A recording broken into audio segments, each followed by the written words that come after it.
Cody Wood. This is Lacey Copley. I'm an occupational therapy assistant by trade. Born into the profession, both parents of mine are also OTs. I've had a private practice since 2019 when I chose to kind of pursue something private out of the medical sector. So I could do more than I was able to do in a clinic in a skilled nursing facility setting. So most of my background is in the rehab setting. I've seen pretty much you name it when you're in one of those homes. Lacey's a nurse. I'd like to introduce her as my significant other, but also a great resource for me when it comes to the community that I'm serving through all of you. I know that she's worked in a detox center in the state of Utah, and in that state, there's substance abuse issues as well that kind of put us in this position to be able to teach. I want to teach and give all of you something that you can take away, not only for your own bodies, but those you serve.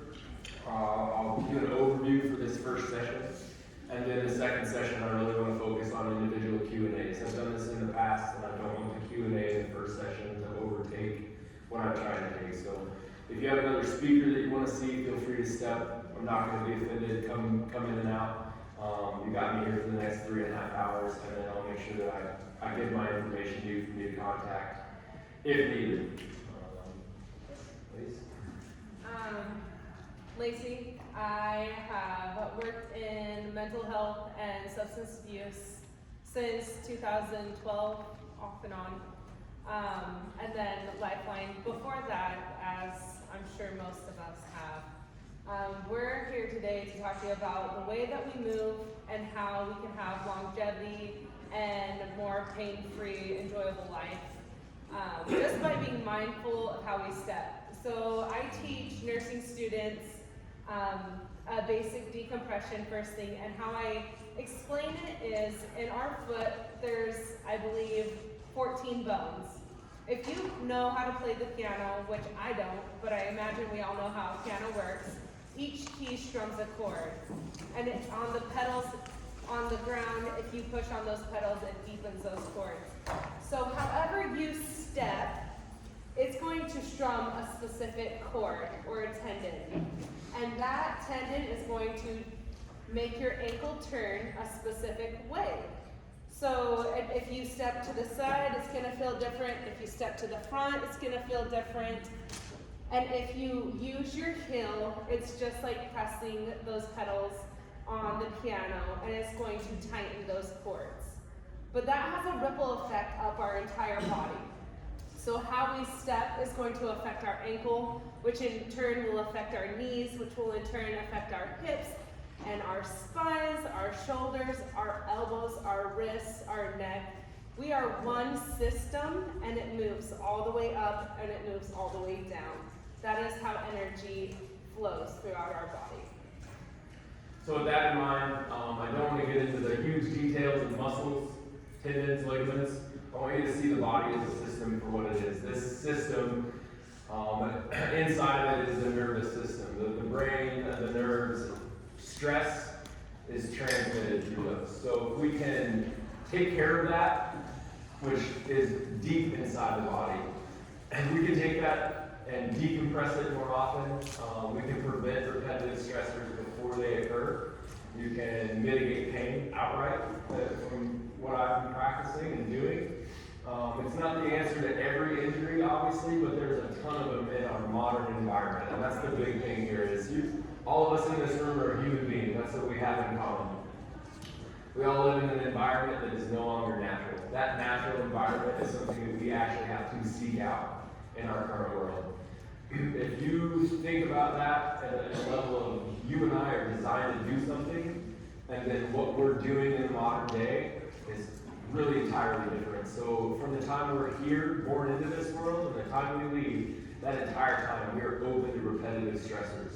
These stressors are not natural, so the body starts to adapt, whether it's good or bad, right? Adaptability or habituation, those are going to be the two terms that I start with today. Your ability to create a habit.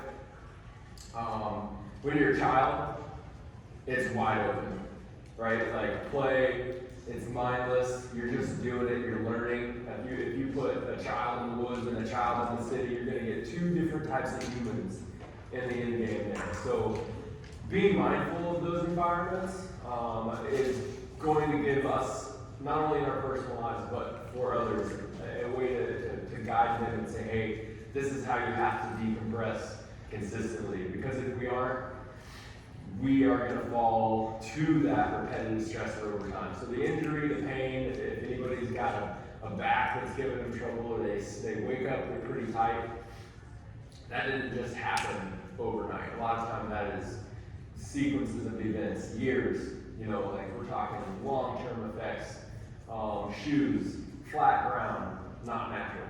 Okay, so you and I are made with a foot that should just be able to navigate terrain. So I'm gonna sound like I'm a podiatrist sometimes, or a foot doc. That's not what I want to portray. I just want to, that's the foundation. So everything from the foot level up, into the spine, into the shoulders, how we carry our body, postural. A lot of you may be familiar with the term of somatics. Somatics is, if I'm sad, I'm in a sad position, and if I can take control of that position, then I can have an effect on that. And there's happy positions, there's happy faces, and you can kind of fake it till you make it.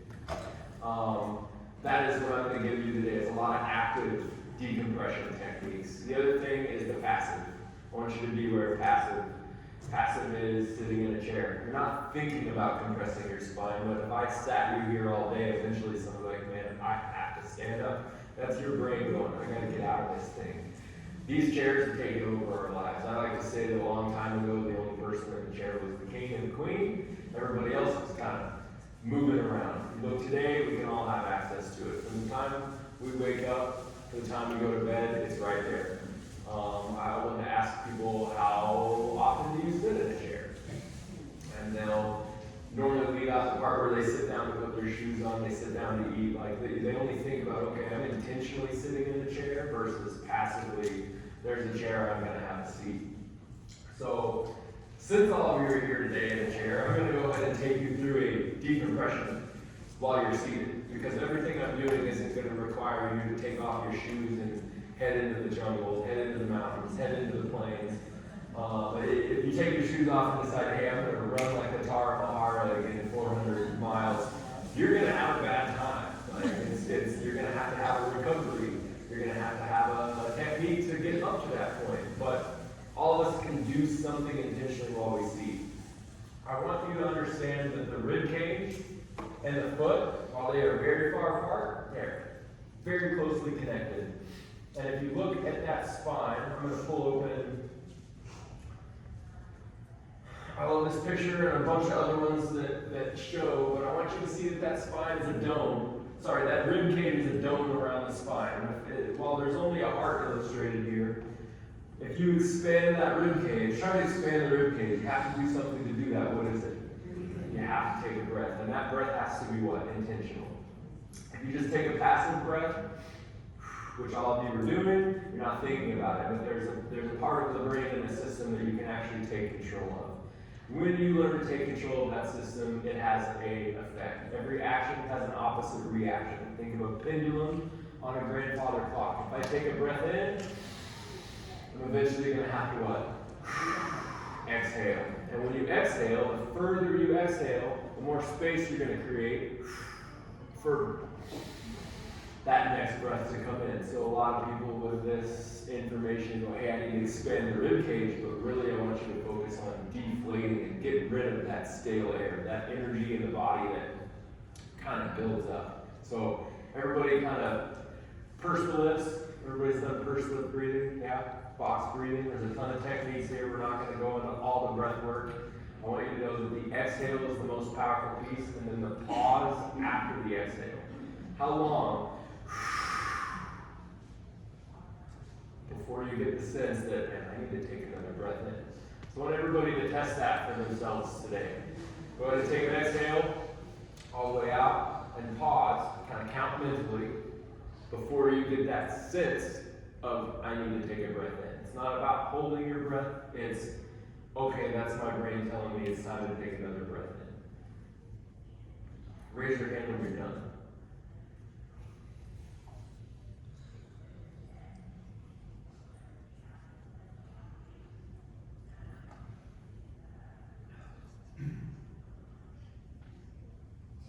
Who's the high score right there? How many seconds?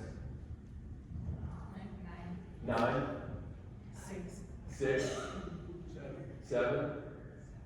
Anything above 10? 12? Anything in the 20s? Raise your hand if you're in the 20s. Okay. Anything under 20 seconds is prone to an illness, prone to stress. Now, if you were to continue to do that, you would get up to that 20-second. But what we do on a daily basis doesn't push us to that point anymore. So that's called a controlled pause. It's a self-assessment, right? Like, I can cheat it, but why would I do that? I mean, it's not a race or a high-score game. It's a, where am I at today? If you're in a high-stress environment, if you haven't drank enough water, if your body's kind of shaken, you're going to have a lower controlled pause than you would if you just finished something that's taxed your nervous system a little bit.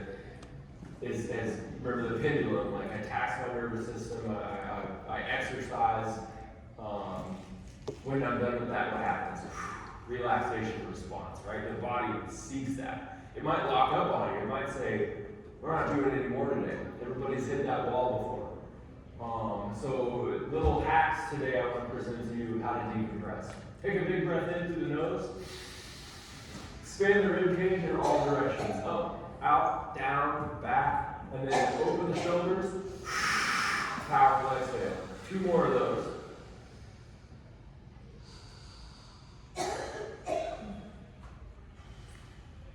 Maintain that space that you achieve when you breathe in. When you exhale, you're going to feel like this belt system in the body start to sync up, kind of pushes things up. Last one, and then powerful exhale. That right there will actually start to decompress the spine. If you look at the spine, it's the center of the body. The brain, the nervous system, it all runs through. I'm going to go back to that. Dissect the nervous system, it all runs through that rib cage. So if you look at every rib, how many ribs are there? Anybody want to take a guess? 12. Okay. Those 12 ribs all work as a system. If I say, hey, flex your 10th rib, you're not. You might, you've been to a lot of yoga, they might be like, oh, I can do that, right? But if you actually set up imaging, they'd be like, man, you're doing the 10th, you got it all wrong. But that's not the purpose here. Don't get lost in the meat sack and the muscles. Get just the concept of expansion, maintaining that expansion, because gravity all day is pulling us where? Down. And if you take that downward effect, you've got the head weighs 12 to 16 pounds. For every inch it goes forward, it multiplies that force. So that creates more pressure here, which means some of these soft tissues have to hold on for dear life. Some of these bony prominences might stack for stability after those soft tissues get tired. And then if you take that system out of the chair and you go for a walk, what's going to happen? Okay, you've got the repetitive stressors. Bang, bang, bang. To mitigate that, decompress, easiest thing. Take control of that rib cage. Next piece here, head control. I love to use the analogy that we no longer navigate with the stars. We don't. We use the phone. If I need to get to Okana, I use the phone. I'm across 6 lanes on 235 to get here. I did it. I don't know if I would have had that same success if it was a little, rush hour. But I say that because take time to look up, and you'll notice that the head actually releases pressure when we look up. A lot of people are stuck down, whether it's from stress. Once again, that's a stressful position. Phones, work, chairs, kind of forces there. So look up, take another breath.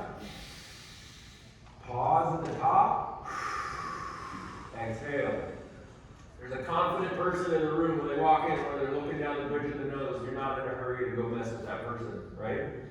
That's the Muhammad Ali's of the world. They walk around like that. And there's something in that brain that's kept them in that system, though. They're not intentionally thinking about that. But if you intentionally think about that on a daily basis, this is where habituation occurs. We create new habits through repetition. There are a ton of conflicting reports on how many reps it takes to make a habit. Okay? So what I want you to know is how do we make it easier to make a habit? And that's where you gotta make it playful. So if we're playing a game where I got a tennis ball on the wall, and I'm looking up and I'm catching it up here, that's gonna be a lot more effective for me from a postural standpoint than if I'm bouncing it off the wall down here, right? Basketball, bouncing it down versus can I bounce it off the wall and catch it? That play is what the brain is gonna remember more than I'm gonna do 50 of these a day and try to get back in. And both of those approaches can be successful, but the playful approach, way more successful. The other approach here, who's in the gym lifting weight? Anybody weightlifter? Heavy work?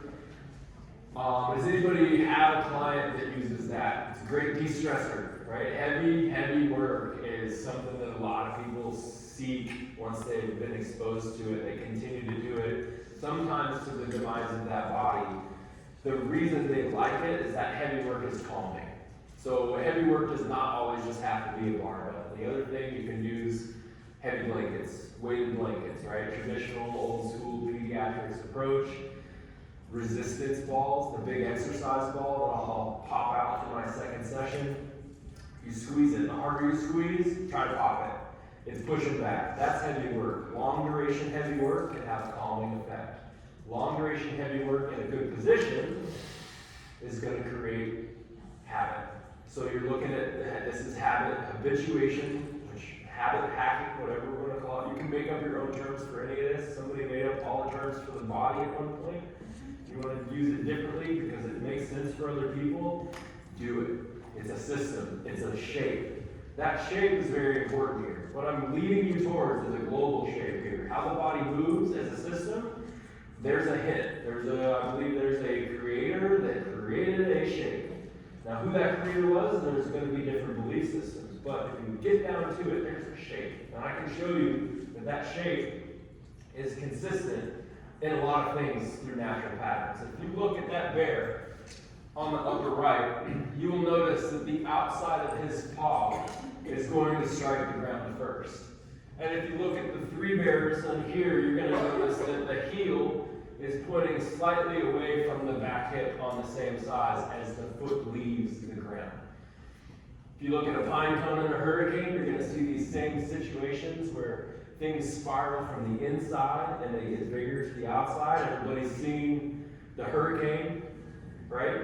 Much easier to portray this than a tornado in this area. Tornado's a little smaller. You don't see it on the radar as long, but if you're able to watch, it's going to travel in those same patterns, those same shapes. It's smaller, it's just as powerful. Bigger can be powerful, but the tighter that turn is in the middle, the more we turn from one column to the next, which getting ahead of myself here, two columns of the body, left column, right column in the bear. I want you to see that things reciprocate. You see the DNA sequence at the top? There you can divide that into a left and a right. Does it make zigzags or does it curve?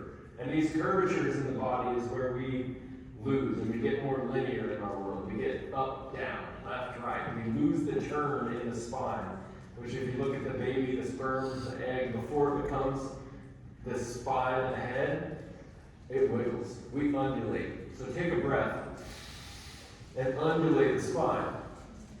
A lot of us hold tension in that spine. If you were to undulate the spine without taking an appropriate decompressive breath, then you've got rib cage that sits into the vertebrae and it might restrict it. Okay, so if you go, I'm just going to stretch it, oh, pop, sweet. You walk out of that and it's like, hey, I didn't really create a motor habit, a motor memory, a habit for that to stick. I just created, I'm going to force into that position. This is where temporary relief versus can I re-coordinate those tiny tissues in the spine? Who's got kids? Crawling babies undulate the spine. Crawling baby's head go from whatever knee and hand hits the ground to the other side. They figure that out, not because I taught them, not because you taught them, but because they just naturally have this ingrained in their brain. Hey, this is the best way for me to go. If you look at them swimming, what happens? A fish undulates. The spine undulates to create locomotion. And all of us are the most locomotive advanced beings on the planet. we're not the fastest, okay? Locomotive advance, we're not the fastest, but we can outlast anything else on this planet the way we were designed. I can no longer do that. I've lived in a modern world. All of you have lived in this modern world. This is where learning this and keeping this from a child's standpoint, from a baby, and then understanding, hey, there's limitations to this, and there's going to be a limit, but you're also going to have people go, I want to go back. I want to be the natural, innate, instinctive human being that I was designed to be. And that's a wonderful person to work with, because they're going to see it for what it is. Hey, this is who I want to be, and this is where I think it aligns with what all of you do really, really well for me, is that it gives a goal. It's intentional. It's movement-based, it's health-based, and it's only going to go as far as they want, right? Does my back hurt? Sweet, that's a motivating factor. Am I an athlete that's just kind of, I want to get back into it, not necessarily at a competitive level, but I want to be the best version of myself? This is where understanding the body from a systematic standpoint comes in handy. You do not have to be a chiropractor. You do not have to be a doctor. You do not have to be a physical therapist. You do not have to be an OT or a nurse or a coach with a ton of certifications or degrees to understand and give this to people. That's what I want all of you to know while you're here. I've been in plenty of fights with all of those people before, working with clients, trying to teach, hey, the heavy work in the gym, the deadlift with the feet out, that's a problem on the lower back when you got somebody with lower back pain. Like, those are conversations that are going to come up, and avoid them at all costs, right? But if you get there, I'm in your back pocket. Please keep my information today, if this rings true. Patterns, I want to show these. I want you to just understand this at a deep level. What are these two things? Anybody want to guess? Fingerprint in a tree. How is it similar? It just is. It looks that way. Another piece of the tree. Palm. You've got things that line up. They're coincidental maybe, but when you continue to see it, I don't know, trees, rivers, I'm pro let the river flow. The lakes dam these up, and it creates health on one side, great boating. I grew up on a lake in Oklahoma. I love it. It's the best. But then you got downstream of that when it doesn't rain, and then what happens there? So, with that in thought, I want you to see that as the bloodstream. If you're compressed, if you're tight on one side, if you've been sitting, everybody's felt a little tired today, I imagine. We're in the afternoon session. We've been sitting, we've been listening, or you drove here, you rushed. I don't know what your life had the 3 days prior to this, and that's all going to have an effect on the day. But if we can decompress the body and we can be more intentional, we're going to get a lot more out of our system. We're going to get a lot more blood flow, a lot more circulation, and that's a direct line to the brain. What makes the heart go? The lungs. So you've got this reciprocal relationship even inside. In, out. That controlled pause, the longer you exhale, the longer you pause before that inhale, it gives the lungs and the heart more time to do what they're designed to do. If I'm, that's going to have an effect on my brain. You're going to feel a little different with those types of breaths. The relaxation response is the opposite of that. So if I'm hyperventilating, I can go jump in cold water. Why? Because I heat my body up. But if I need a little bit of a reset, that's where these long controlled pauses come in. That's where these decompressions come in. Lungs, trees, those limbs, those, once again, I'm not going to get into the anatomy. I just want you to see it for the system. Neck pain. Look at all of that junk that comes out of there, okay?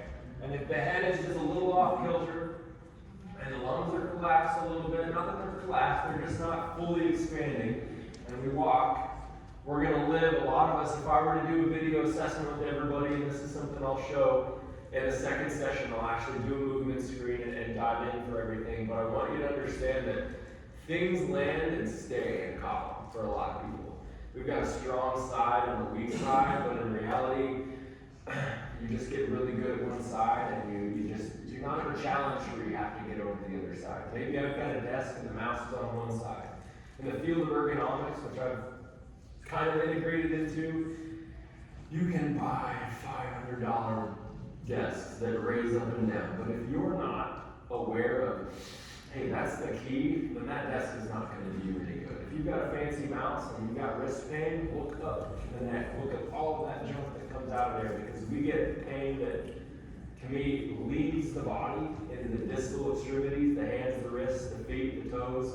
If you're outside, it's cold, what's the first thing to get cold? What gets the worst circulation? Right? Hands, feet. So you gotta be really, you gotta undam these rivers to get things to flow down there. You got, I don't want to get ahead of myself. It's so easy for me to get ahead of myself. Do I have anybody confused? Perfect.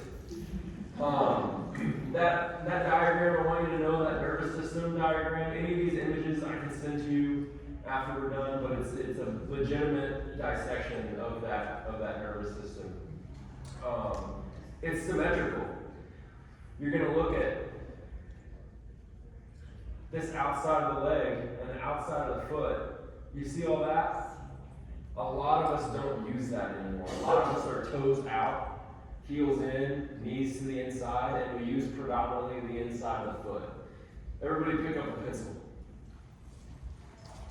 What fingers did you use to pick that up? Okay. Now, that is the skill side of the hand. That is for skill. That is if you're going to do fine motor skills. That is for if you're going to tie a knot. If you're going to foot booger. Anything over there is going to be the skill side of the hand. If I am going to grab the chair or my neighbor, I don't want them to leave, I'm not just going to use the skill side of the hand. What else am I going to use? The outside of the hand, which is the strong side of the hand. The foot is no different. It has a strong side of the foot, the outside, the pinky, the ring, the middle. That outside of the foot, when the heel lifts off the ground, you will see right here how that load is predominantly the outside of the foot. Now the inside of the foot is there for balance and for direction. So what happens in our modern world, we've got, look at your shoes. Does it give you access to the outside of the foot? Or are they primarily kind of closing you off? In my entire lifetime, shoes have been tighter and tighter and tighter.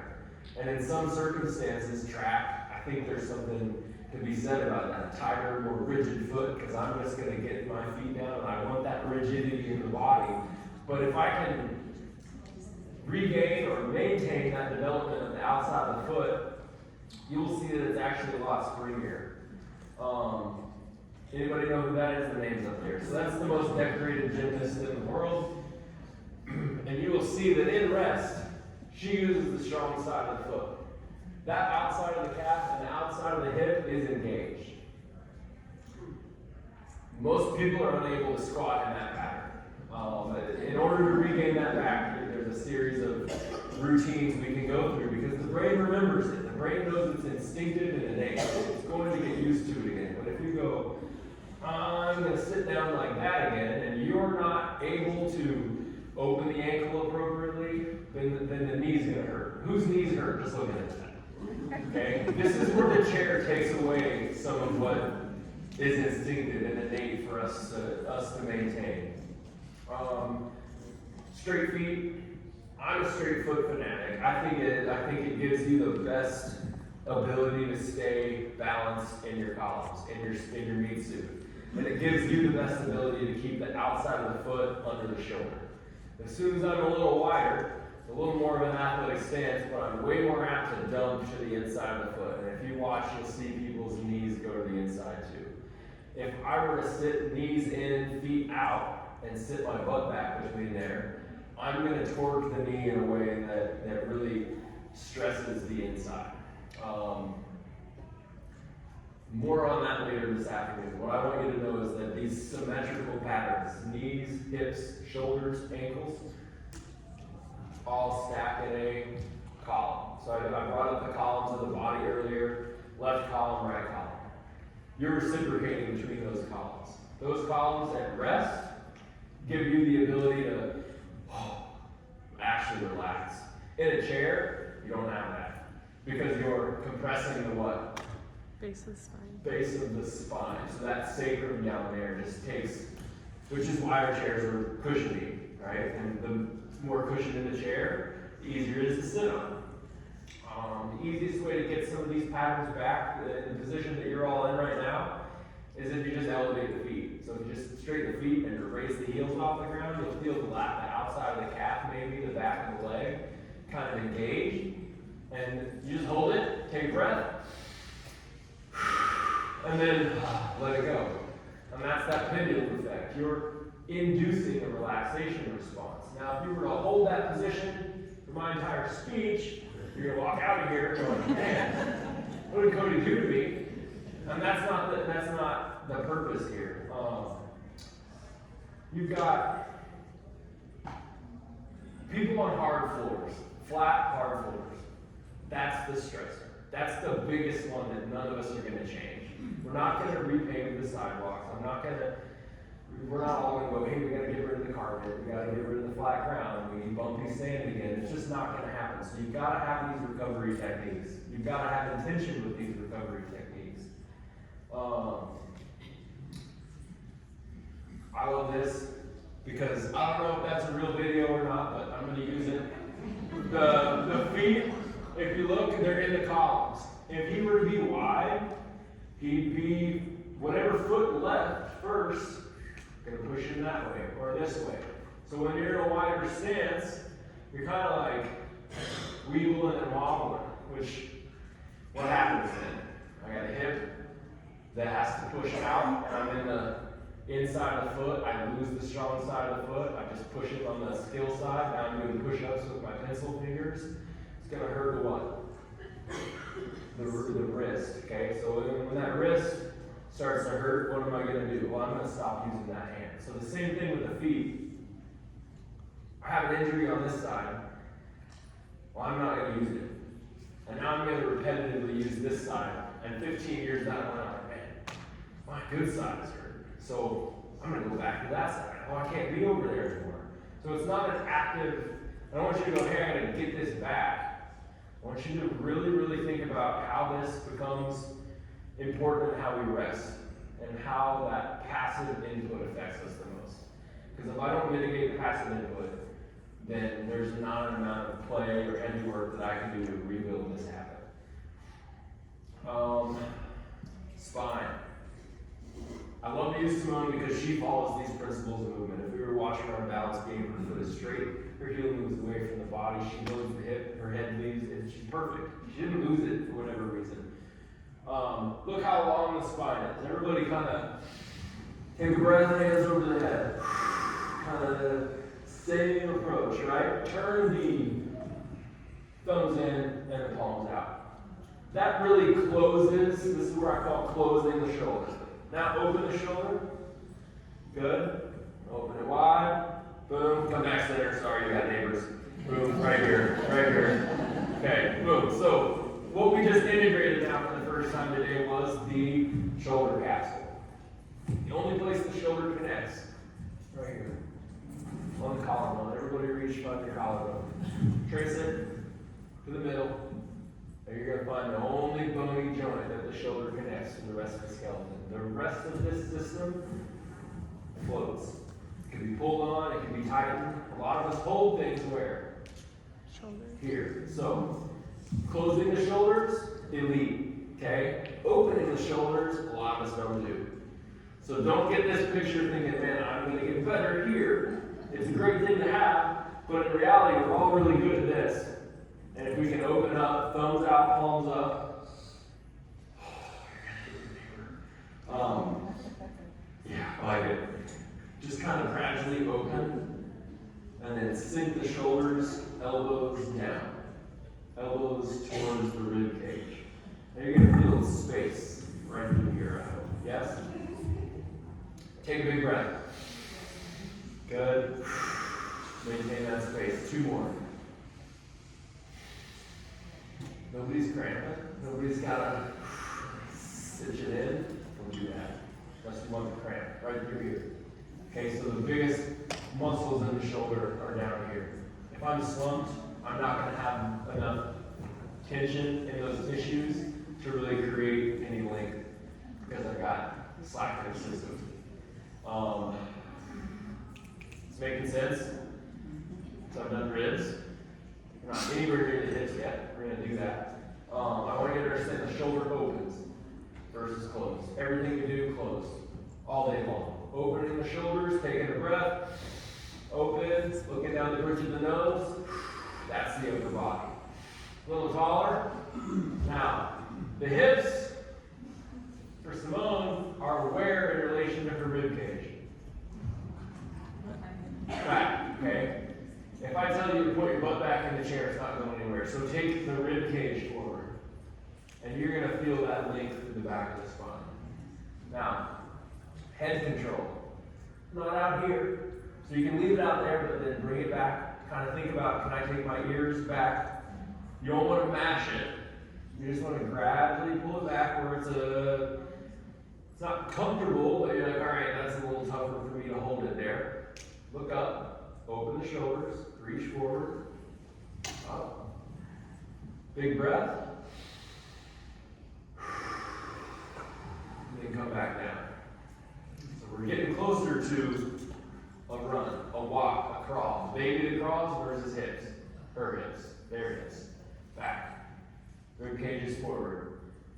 If you were to stand up and lean forward, there reaches a point where you have to step out. And that point is what I want you to get good at teetering in. Now,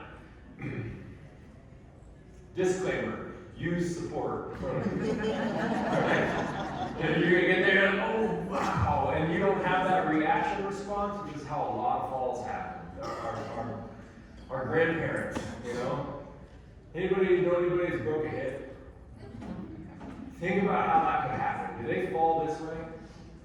No, they fall back a lot of times because they're in their heels for a long, long time. And they lose this length because they're here from sitting a long, long time. And they don't have the feeling in the base of the foot. And then when they notice, wow, stars, they turn just reactively, and that's where you fall on the outside of the hip. So, to mitigate falls, to mitigate those issues, I know that's not really your world, but it's important for long term because this is a talking point that helps you get your buy-in for people. To understand, like, we've got to work on posture work, somatics work, decompression work, whatever we want to name it, but if you're like, man, I've had falls. Okay, cool, let's go after that, right? You don't have to be a physical therapist or OT by mind to do that. Fall prevention should be the priority for all of us. So if you can raise the heels up and lean forward, you're going to get better at that reaction response. And if you've got something in front of you to actually fall into, there's a pool outside. Just, if we all went at once, some of us would get it. I'm just saying. So that long spine is important. And that's what I want you to understand. I'll get back into the reaction responses later. Trick question. Is that tired stretching?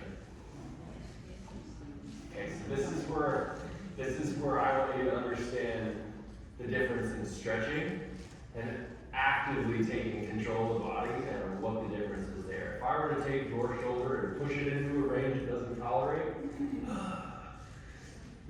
ouch, and then I let go, what's the opposite reaction to that? It's going to get tired 10 minutes after you leave. If I say, okay, I want you to open that shoulder, and I want you to make a fist. So everybody just make a fist. Now make a tiger fist. Okay, there's levels. Make the tightest fist you can. Go to make it tighter. Okay, there's different levels. So come out of that fist. Now, make a fist that's like 40%. Just tight. Okay, and then relax. Now, make two fists. And relax. Okay, now take a deep breath. Open the shoulders up, palms together. Make two fists. Bring the elbow as slow as possible down. Everything's getting shorter, everything's getting tighter. This isn't stretching, this is actively, and then when you're done, what does that feel like? Did you feel the reaction response? This is pandiculation. This is if anybody has pets, dogs, cats, they're going to see them do this how many times? Normally, once. Once, done, I'm on. My brain is now engaged. All of you just engaged an entire chain. And now you're done. Oh, wow, it's looser. Okay, so pandiculate is the term for this. It is, once again, another somatics term. It's the brain actively tightening and then inducing a relaxation response. So, big breaths. I love it. My first yawn. Yawn is exactly what this is. Okay, so what you just felt is pandiculation from an instinctive standpoint. When I take people through this, I'm always waiting for the first yawn because the yawn, the yawn isn't, oh man, Cody's boring. It is, oh, I feel a little better after that. And it's the brain doing that to release tension in another area we haven't talked about at all, which is the jaw. Okay? That jaw is connected. I will pull open the anatomy here. I want you to have a good idea. Once again, no test on the names, the origins, any of that. It doesn't matter.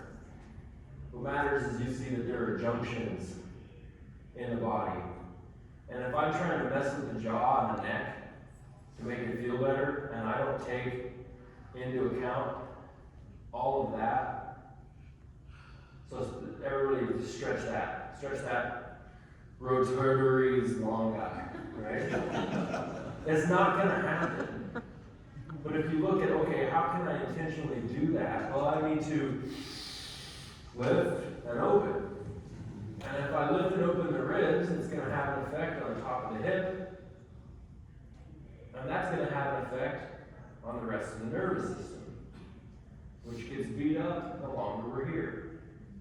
So that neck opens with a yawn. Everybody try to force the yawn. It's kind of hard, okay? But if everybody watch somebody yawn, somehow the brain goes, oh, I like that. Let me try that out. It's how a lot of us got in trouble in the past. They got away with it. Do you hips? Let's work into the hips. We've done the neck. We've done the rib cage. You understand how it all competes? But also it's like, you don't get one without the other. It's like, hey, my neck hurts, I'm going to do neck exercise. Well, maybe you get rid of that neck exercise, but it's moving. It's going elsewhere. It's going to come down. It's going to go around. To get it away from the center, that's those big lengthening moves. And then if I stretch and I don't engage, then I never get the heavy work. I never get the playful mentality. I never get the habituation. So think about the benefit of just playing catch. Anybody come from a throwing sport or now a paddle sport? Kind of the same thing. Oh, when it's mindless, it feels awesome. When you're overthinking a tennis racket swing, you're not going to hit the ball. So don't overthink this. It's just, hey, one at a time, two at a time, okay, three at a time. So that's why I take the 3 breaths. 3, I think, is a good limit to expand and elevate, and then when you're done, oh, okay, sweet, I did 3. When you're doing reps of 5 or more, it's strength training. Reps of 3, decompression training. So 3 sets of 3 makes it easy for everybody to remember. 3 sets of 3 breaths while you're being intentional in any one of these movements.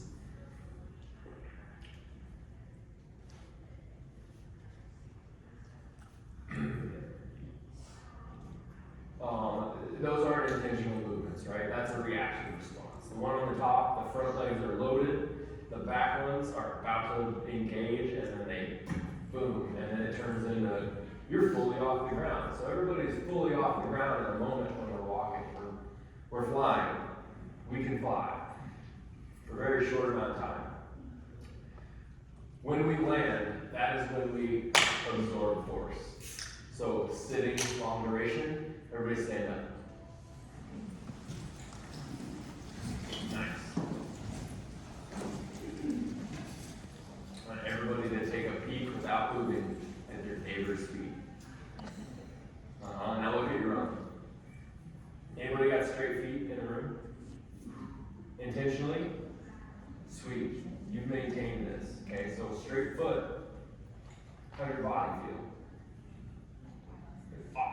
You hear that, everybody? Spill spot. Say it. Like 7 years. 7. You've been what? I've been working on it for 7 years. How so? I have plantar fasciitis in my left foot. Yep. Really bad. And back when I had my first daughter, I jacked up a tendon in my right hip. And so through very much of this chiropractic care, Mm-hmm. I cannot lose her pain. Cool. And I use 0 drop shoes You're up 7 years. Who do you learn from? myself. Yeah, right on. You hear that? That's who's coming to save you. Yourself. Nobody's coming to save us. Nobody's gonna do this work for us. I've been teaching these concepts since 2019. I was certified in therapy in 2015. Once again, family of it. Like, I was really seeking outside information because I had people that they had fallen through the cracks. I'm like, man, I wish I could help these people. A lot of back surgeries I would see, and I'm like, oh, I wish I could see you before it happened.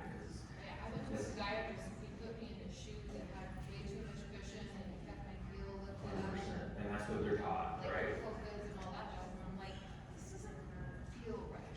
What kind of shoe are you wearing? They're Cody Bears. There are so many barefoot shoes out there. Now, if you go straight barefoot shoe tomorrow, your feet are gonna get beat up.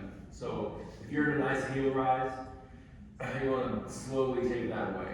If you go, hey, I'm gonna go barefoot running tomorrow because Cody told me that that's what I should be doing, you're gonna beat your feet up because it's not able to tolerate this absorption of force, this landing multiplies your body weight every time you hit the ground. So looking down at your feet, want everybody to straighten them and try to keep the second toe. That's the best yawn I've seen in a long time. That was awesome. Good work. Anybody else want to get one out? Cody put me to sleep. Raise your heels off the ground. Okay? And then take your butt slowly back. Everybody's got something in front of them to catch them. Just hold it. Now, whose shoulders are open? 90% of us are wearing. Okay? So be intentional from the ground up. Feet first, heels second, butt third, rib cage, fourth, shoulders fifth, hands forward. Good, there's a little teeter there, it's a good thing. All the way up. How tall can you get? Big breath. Tighten fists, elbows down, tighten your butt cheeks, and sit back down. Nice and slow. How slow can you go? Who lost it and just, okay. So this is where gaining control of that range of motion on the way back down. Simone does it naturally. She's gonna sit there. She does it because she flips, lands, force absorption every time. To get that back can be as simple as, hey, I'm gonna stand up as tall as I can. And I'm gonna reverse slowly to retrain my brain the direction I go down. If you go, I don't sit well on the ground, and you try to just force it into here with time versus, I'm just gonna do a little bit where I can tolerate it. Your range of control, everybody know what range of motion is? Nice yawn. Nice yawn. Range of motion, right? Big goal in therapy. Range of control, a lot of us haven't heard of it. But if you think about that as a concept, man, if I'm a gummy, you throw me a ball and it's gonna take my hand off. But if I have control there, I can catch it. For the hips, you're focused on control. And then little micro movements are gonna be much better than big ranges of motion. Those little micro movements are what becomes the big scale. Big move. Okay? Cowboys fans? Patriots fans? Football fans?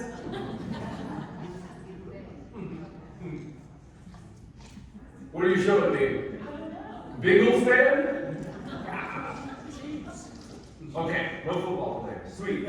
Softball fans. Anybody remember this person? It's been a while. Her name was Jenny Finch.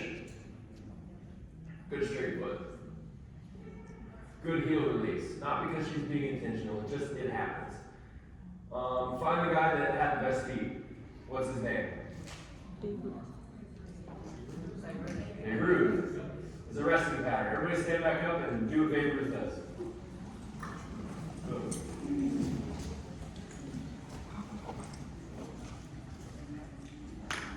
Is your pressure in your back or your front foot? Both? Shift it. What feels more restful? Back. Okay. So now pick up the front foot and put it back the other way. And then switch. If you learn to alternate in those positions, who's been stuck in a conversation like, man, I got somewhere to go with this? All of you are stuck in this position when that happens, okay? Why? Because now I'm in that hip. And switch to the other side. I'm in that hip. Anybody feel like a hip kind of twitches or fatigues when you're in it? That's that side you don't use. And those twitches, that's your brain re-ingraining, that's that brain control. So you can raise the heel in both of those feet, and you'll notice that that back hip, ooh, there's a little, So that's how you go after one foot or one column. Or rest, passive input. That's much better than foot, heels down, toes out. Does anybody know the other two guys? Wanna know why? Because only one of those people had a long career. Now I might be wrong about that. All three of those men might have been great, but everybody knows Babe Ruth. See those feet? Didn't teach that big of those feet. Those feet are natural. Anybody want to take a gander at some of the other feet there? Michael Jordan. What about those? Yeah, I don't think it's Ed Reed. Long career. Man, these guys, they moved in a way that was just steady, reciprocal. They had more power. They had less size. You know who that is? Baseball fans? What? Close. That was Juan Soto as a rookie. I use him because when you look at a baseball player, they run, they slide, they jump, they swing, they throw. Those are all the things that innately and instinctively we're able to do. I love that everybody like steadily went down. I'm gonna go back to my chair.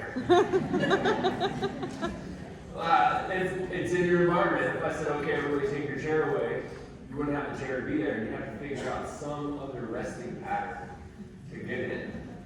And you eventually find this one, which is the most comfortable resting pattern we can do, which I'm going to get into in the second session. You don't have to get down into that. I'm going to take people through an entire sequence. Resting patterns. How should I sleep? Who controls themselves when they sleep? You can't. So you set yourself up for better sleep with decompression throughout the day. Where am I in my notes? I tell you all the time, I'm gonna do what I do. I've done this long enough. Embodied recovery is about reestablishing trust in the body. We teach people to notice their posture, tension, and habits, not just feel better, but become more adaptive. That is my objective today. That is at the top of what I wanted to portray. Habituation and adaptability. Does everybody have so far a concept of adaptability and how we're all adaptable? We're malleable, right? If you put me in a place, I'm going to get better at that place. If I never get in the water, I'm not going to be a good swimmer. How do I become a better swimmer? There's steps to that. Okay, the first step is get in the water. I gotta introduce myself to at least a concept and then explore it more. Habituation, active and passive habituation. The modern life removes our natural physical inputs. That is the underlying thing. It's not that you didn't make the choice. It's like the environment kind of forced you into it. The brain and the body go the direction that's easiest in any situation, unless we're intentional. Sitting, tech posture, reactive movements.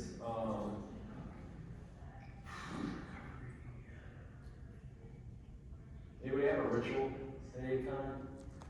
A good routine, right?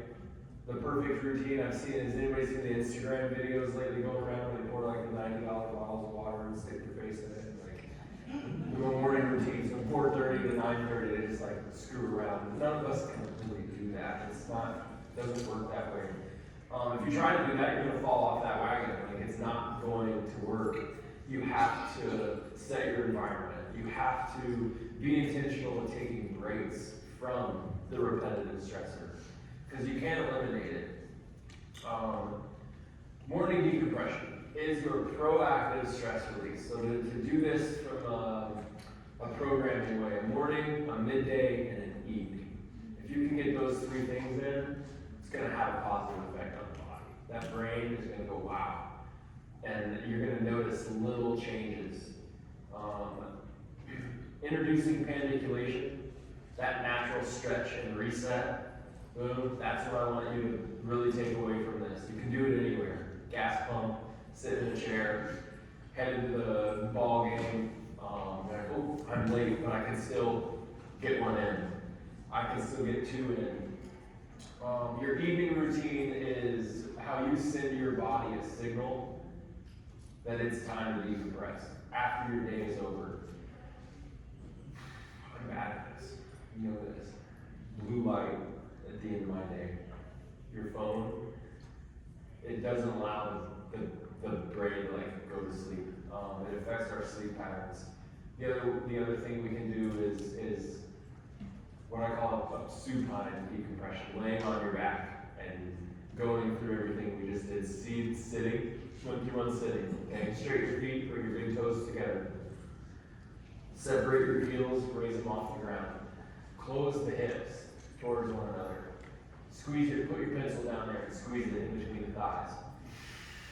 Take a breath, lean forward, open the shoulders. So my hips are closed and my shoulders are open, and I'm gonna take a breath. Reach. Boom. And then come back down. That's a seated decompression. If I were to do it laying on my back, close the hips, open the shoulders, take a breath. If I'm doing it standing, close the hips, open the shoulders, take a breath.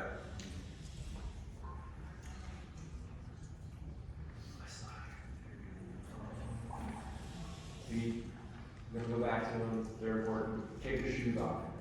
You're here for another, however you choose, honestly, whatever you want to spend in here. I'm gonna continue to do it, but get rid of your shoes, free your dog.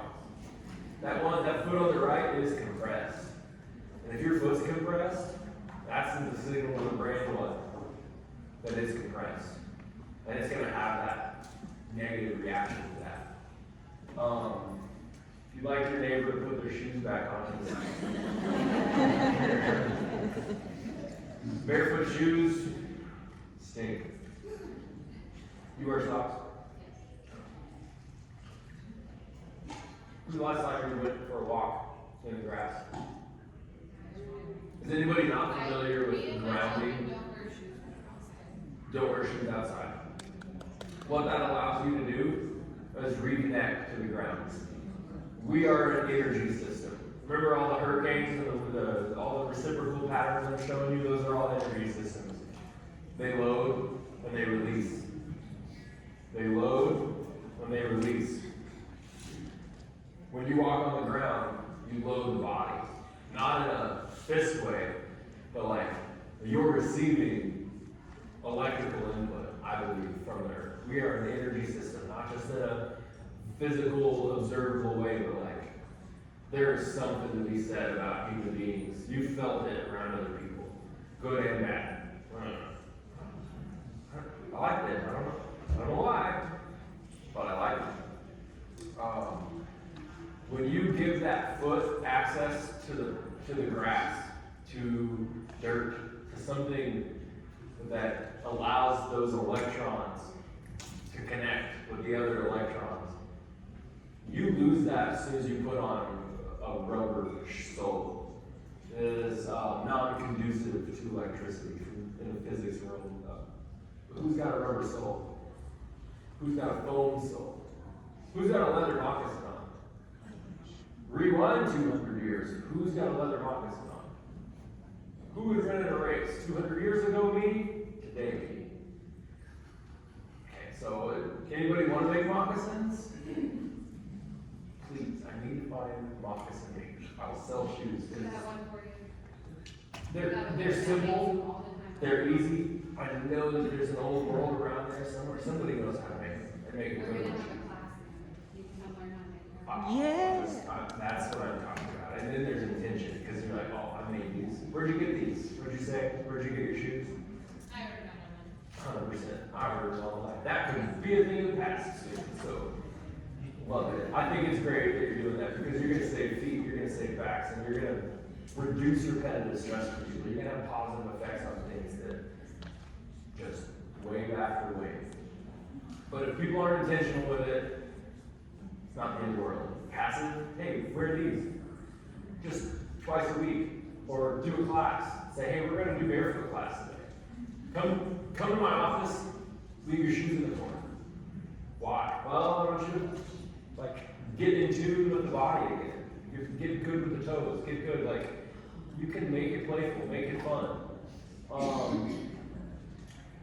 Adaptation. This museum is in Oklahoma. I forgot where it is. It is It's the like Museum Del of City area. Osteopathy. It's skeletons. I loved it because they had a whole locomotion section that talks about all the different kinds of locomotion, which is what we are. We're locomotive beings. The reason I have that up there is to show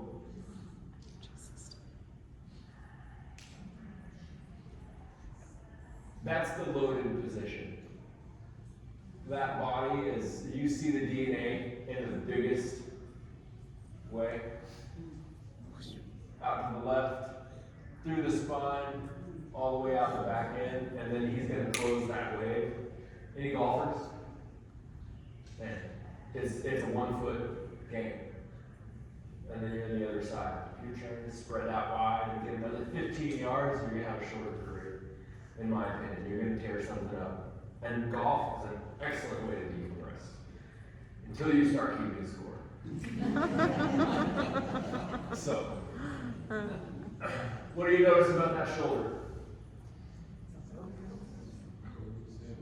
Reach up there. Grab that imaginary tree. And then take your head away from it. Good, right? Nice. Boom. And then get out of it. You don't have to be a chiropractor. You just have to understand that this area right here, if it's tight, I hold on to something and I let my head go away from it.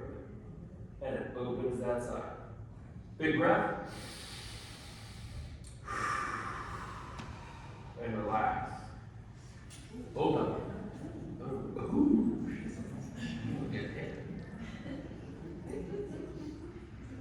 Okay? We don't just run. We're capable of swinging from the trees still. We're made to do a lot that we don't do anymore. When's the last time that you grabbed something over the head and hung back? Okay? That should be in every one of our offices. Not just for our own bodies, but for those that we serve. Something that you can just go, you know what? You have a bad week. I can see here in the chart, this is tough. Today, we're going to grab that rope and take our hips back. And just take a breath. We're going to start to get things on the right track from a physical standpoint, and that becomes a mental standpoint. 4 pillars of the human body. There's a physical pillar, an emotional pillar, a mental pillar, and a spiritual pillar. And if you're really good at one of those and you suck at the other 3, you're not going to be in sync with the body. It's not going to go well. So when you start to integrate all 4 of those, this is heavy physical and heavy mental pillars today, but it's going to have an effect on emotional pillar. It's going to have an effect on spiritual pillar, I think. If you show people these patterns, you're like, all right, cool, what do I believe in now? I believe that there's a design. An eagle is going to follow that design. You're going to notice that the head swivels, so I want everybody to take their head from side to side. Kind of a review here. Spinal undulation.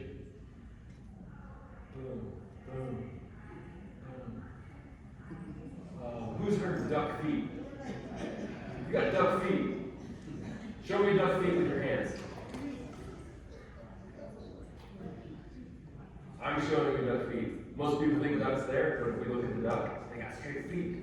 And there's web. But the middle of that foot is actually straight. So there's some concepts here that get passed down. But I love that one.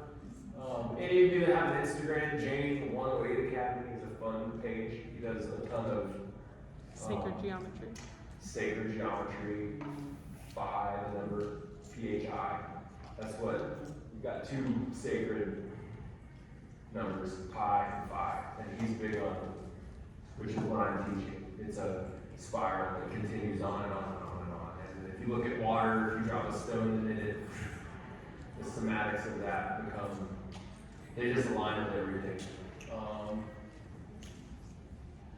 Boom. This is what I'm looking for. The one on the left, prone, laying on our tummy. Gravity is pulling me to the floor. The one that's not on here is the one laying on your back. And these are the next session I do is going to take people through from the ground up to standing. For all of you, I'm keeping you chairs, standing work. I have 10 minutes.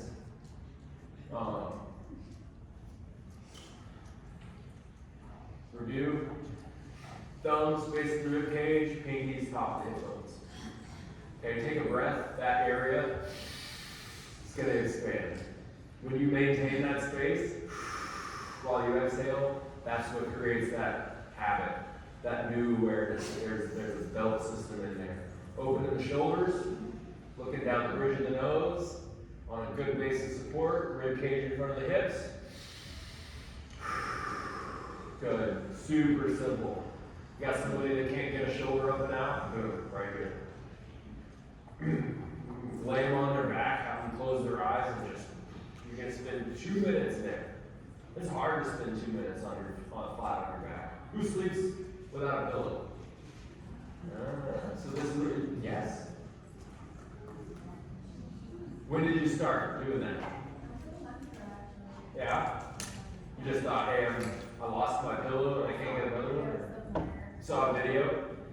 I always tell people right before bed, lay on your back, have a pillow, and if you want to sleep with a pillow, great. I'm not going to take the pillow away from you, but spend time flat on your back, and you'll find, like, what's better back there? Like, all of us were introduced to these comfort things in our world.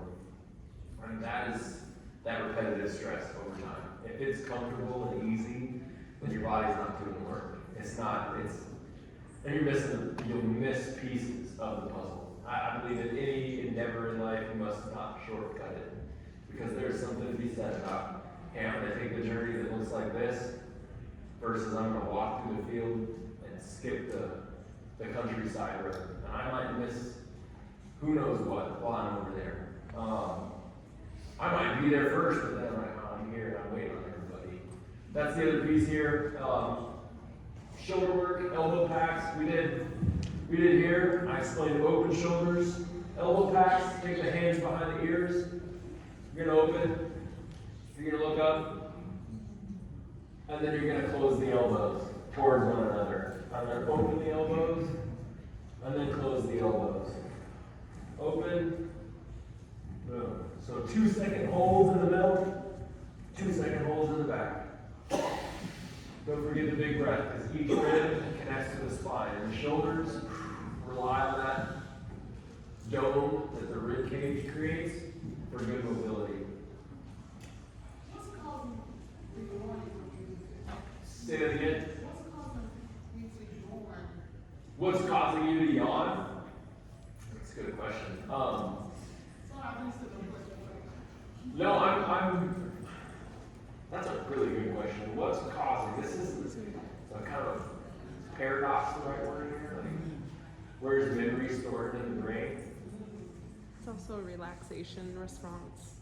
It's a From response. doing this hard work, your body is seeing this as hard work.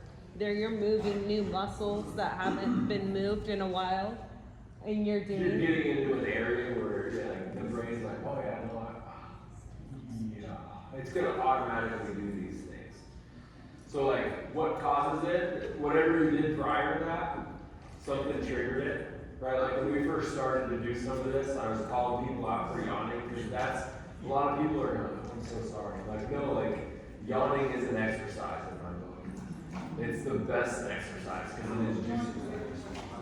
What's that?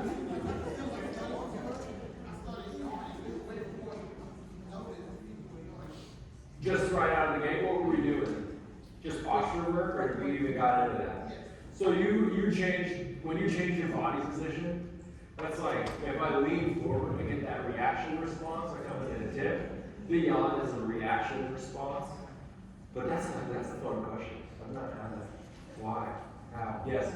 In relation to that, when I do breath work, it will trigger sometimes it can trigger a series of not completed yawns. Okay. And so I have looked at it, and it says that I'm over controlling my breath. I don't know if I'm controlling less, but it actually has an inverted reaction from it, because not being able to complete the That yawn? is stressful. This is where for you, this is, all of you are welcome to stay here. I can just jump into the next session. Does anybody need to take a break? I'm good with questions. Okay, if you want to take a break, or if you have questions, do you have any questions for me? Sweet. Can I, real quick, let me put a,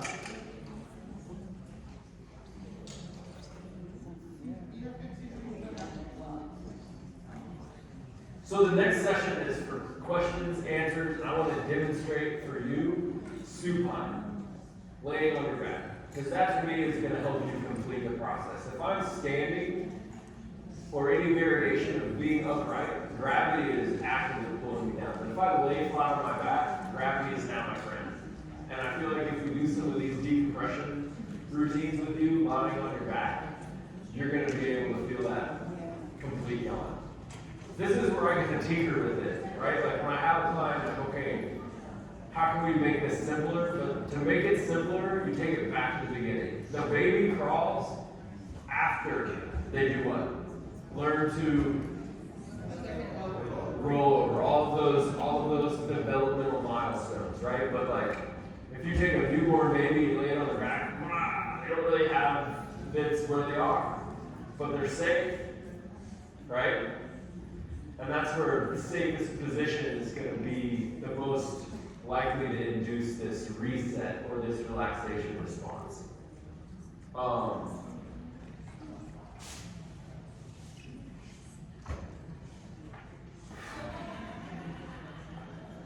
My name is Cody Wood. My website's Pain Free Outdoors. I was going to pull open a QR that you can scan. I will do that, but for those that attended, thank you for coming, spending the time with me today. I believe, like it's an energy, you spend your time and energy to come here and listen and do the things that I ask you to do, no matter how weird or crazy we might seem. My goal here is to, once again, deliver things for all of you to take and understand. I don't expect you to go do movement assessments. I don't expect you to do, like, open a chiropractic office and have the argument of, are you a chiropractor? No. Well, it seems like you are. Well, I'm not. Like, it's service. It's natural in tune with the body. I have a book, I have a course. Did all of you sign up to, I'll have to ask Alexis. Alexis, are you in here? No, sweet. Here, I'm going to do this.